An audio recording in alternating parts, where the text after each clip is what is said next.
Hola, soy Vicent Ortells, redactor de Poble, y bienvenidos a un informativo un poco diferente a lo que veníamos haciendo hasta ahora. La crisis sanitaria mundial, provocada por la propagación del COVID-19, ha cambiado nuestras vidas, seguramente para siempre. Un cambio así merece conocer en profundidad a lo que nos enfrentamos, en qué situación exacta nos encontramos y qué nos puede deparar el futuro. Con ese justo objetivo y con el deseo de informar, le hemos pedido a don José Antonio López Guerrero, director del Grupo de Neurovirología de la Universidad Autónoma de Madrid y uno de los expertos más importantes en el campo de la virología, que nos ofrezca un detallado panorama de la situación que estamos viviendo actualmente. Don José Antonio, en primer lugar, agradecerle que nos dedique parte de su valioso tiempo. Y vamos allá con las cuestiones. Para los países en general y con las informaciones que se tenía de la peligrosidad del consumo de animales exóticos en algunas partes de China, ¿era tan difícil de prever que la situación actual se terminara por producir? Porque tenemos la sensación de que a muchos países les ha pillado por sorpresa. Pues efectivamente ha habido muchas señales ya en el pasado de que la manipulación, la proximidad y el contacto sin control con animales salvajes podría producir por este tipo de pandemia. Seguramente se vio con el ébola, ¿no? De alguien que entró en contacto con murciélagos en cuevas de la República Democrática del Congo. El último brote de ébola fue el paciente cero, creo que fue un niño en Guinea-Conakry, jugando en una aldea con unos murciélagos. El SARS de 2002-2003 también comentan que pudo haber sido una civeta también de un mercado de animales en Guangdong, en la zona de Guangdong, al sureste de China. Sí, hay muchos indicios ya, había muchos indicios científicos de que murciélagos y otros mamíferos, ahora se sabe que el pangolín malayo lleva años también con diferentes secuencias de coronavirus relativamente parecidas al que ha saltado a humanos. Por lo tanto, urge un control mundial riguroso del tráfico de fauna salvaje y de la manipulación sin control, descontrolada, en mercados fraudulentos o en mercados poco regulados de algunos países, como por ejemplo en China. La posibilidad de que las cifras no nos están ofreciendo un escenario real parece cada vez más plausible. ¿Cuál es su opinión? La respuesta es absolutamente sí. Ya hay indicios de que, bueno, desde luego, no sé si un orden de magnitud o dos órdenes de magnitud. Los casos que se están dando son solamente casos de enfermos, no tienen nada que ver con los casos de infectados leves o de infectados asintomáticos, que puede ser el 80% o el 85% de todos los infectados con el virus. Por lo tanto, bueno, pues un algoritmo que tiene en cuenta la velocidad de transmisión de la pandemia, los enfermos, los ingresados, los fallecidos y demás, se cifra en hasta en un 15% de la población española. No sé si esa horquilla es muy alta, pero que sobrepasamos fácilmente 1, 2 o 10 millones hasta 10 millones los infectados en España podría ser un escenario plausible. ¿Hasta qué punto podemos estar tranquilos pensando que un contagiado recuperado ya no va a volver a sufrir la enfermedad ni transmitirla? Todavía no se tiene respuesta. Los coronavirus que se conocen es cierto que inducen una respuesta inmune pues no de largo recorrido, por el tipo de virus que es, donde se replica, las vías respiratorias, el tipo de respuesta que produce, de anticuerpos de un tipo específico. No se tiene muy claro que la respuesta, la protección, pues pueda ser duradera. Sí se tiene claro que se induce en respuesta inmune y que se induce protección, por lo menos así se ha demostrado en macacos, y seguramente las personas que pasan la infección van a quedar protegidas. ¿Cuánto tiempo va a durar esa protección? ¿Meses? ¿Años? Es algo que obviamente todavía no se tienen datos suficientes. ¿Es factible que el virus en algún momento, en el futuro, pueda mutar de manera peligrosa para nosotros, llegando a afectar, por ejemplo, a más población y a gente más joven? Normalmente el riesgo cero no existe nada en esta vida, pero lo que es más normal y se conoce y siempre, prácticamente siempre se ha producido en esta dirección es la contraria. Es que la adaptación del virus a su hospedador suele ser hacia un equilibrio más benigno.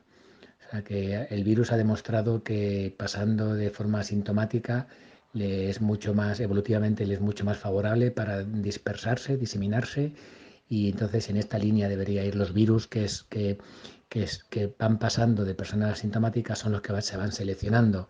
Las personas con un virus más virulento, las personas que pudieran tener imagínate, una mutación del virus o un efecto más virulento, esas personas son enseguida detectadas y retiradas de la circulación. Aunque este virus muta poco, es un virus bastante estable para ser un virus de ARN, obviamente pues sí muta, como todos los virus.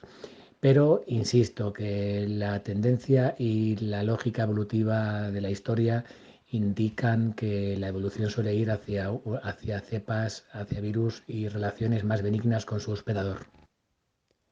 Fármacos, tratamientos y vacunas. ¿Quién llegará antes a su objetivo final? ¿Alguna de estas soluciones al problema está cerca de llegar? Pues hay fármacos que ya se están ensayando, pero son fármacos que ya están en el mercado para otras infecciones, para otros virus. Fármacos específicos contra coronavirus van a tardar en llegar. Pues no lo sé si antes o después que las vacunas. Yo creo que van a estar ahí, porque sea un fármaco o sea una vacuna específico que hoy salga de un laboratorio, hay vacunas que ya están prácticamente pensadas ya o preparadas para empezar los ensayos clínicos, y fármacos que seguramente también se están ensayando. Hasta que esos productos pasan las fases clínicas y pueden estar en el mercado, lo normal es que pasen varios años, pero como estamos en un estado, en una situación de emergencia sanitaria, pues esos plazos se van a acortar, pero dudo que se acorten más allá o más allá de un año. O sea que por lo menos hasta dentro de 12, 14 meses, como mínimo, seguramente no veremos en el mercado ni fármacos, ni tratamientos, ni vacunas específicas. En su opinión, ¿debemos estar preparados para nuevas oleadas del COVID-19? Seguramente sí, seguramente debemos estar preparados porque este virus de la COVID-19 no, seguramente ya no se vaya, sea estacionario. Por lo tanto, volverán a aparecer nuevos casos, nuevos brotes, seguramente más suaves, seguramente más llevaderos, más controlables, o eso pensamos, aunque no tiene por qué ser exactamente así. Recordar en este punto que la segunda oleada del virus de la española, mal llamada gripe española de 1918, fue la más virulenta, la más mortal, pero estamos hablando del final de una época en la que la gente, las circunstancias sanitarias eran muy deficitarias por el final de la Gran Guerra, de la Primera Guerra Mundial. Ahora las circunstancias son diferentes, el servicio de vigilancia epidemiológica, los centros de control de emergencias sanitarias, toda la coordinación de los centros de enfermedades y centros de control de enfermedades de todo el mundo son mucho más efectivos. Cabría esperar que si el virus vuelve, y que volverá seguramente en nuevas oleadas, estas sean más pequeñas, además pensando en que ya un gran porcentaje de la población tenga inmunidad grupal o inmunidad de rebaño, pensando en que esa inmunidad va a durar hasta por lo menos unos meses. Eso es lo que todavía hemos dicho antes que no sabíamos. Y si la pregunta es que si van a volver va a haber otras oleadas de otros coronavirus, otras pandemias, pues seguramente sí. No sabemos cómo ni cuándo, pero seguramente tendremos que seguir sufriendo de emergencias, de nuevas emergencias y reemergencias virales. ¿Hasta qué punto son probables las apariciones en el futuro de más pandemias tan globales como la actual?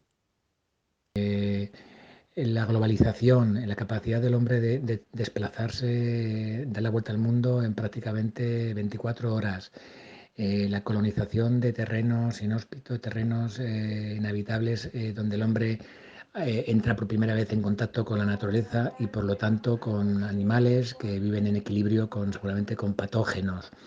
El tráfico de animales mamíferos, de animales y de aves, de animales salvajes que pueden ser reservorios donde se está macerando virus que en un momento determinado pueden saltar por zoonosis, pueden saltar de especie, como por ejemplo el pangolín malayo, que se ha visto que tenía gran número de secuencias de coronavirus parecidas a las que ha saltado humanos, pero no las mismas. Pero en el murciélago también ocurre algo parecido. Todas estas circunstancias, el cambio climático que hace que empiezan a aparecer vectores que transmiten virus en latitudes de la Tierra que antes no había. Todos estos factores hacen inevitable que volvamos a tener futuras pandemias. La cuestión es de si este gran mazazo universal que ha supuesto el SARS-CoV-2 nos ha hecho cambiar de paradigma y estaremos mejor preparados, con más dinero de inversión en sanidad y en investigación principalmente. Cuando todo esto, en cierta manera, pase, cuando podamos ir saliendo a la calle, volver a nuestros puestos de trabajo, ¿habrá cambiado para siempre nuestra forma de vivir y de encarar la vida tras una crisis sanitaria de este tamaño? Indudablemente sí. Si la pregunta es a largo plazo qué ocurrirá, pues ya no sabría decir, porque tragedias como esta la hemos vivido en el pasado. Quizás la más significativa vuelva a ser otra vez la pandemia de la gripe mal llamada española del 18, que se repitieron muchos escenarios que ahora estamos viendo, incluso peores, se vivieron. Estamos hablando de una pandemia que llegó a matar a 50 millones de personas en un mundo que no sé si tenían 2 o 3 mil, no sé si llegaba a 2.000 millones de seres humanos en el mundo. Y bueno, y años más tarde pues empezamos a cometer los mismos errores. Va a haber un cambio de paradigma, al menos en nuestra generación seguramente.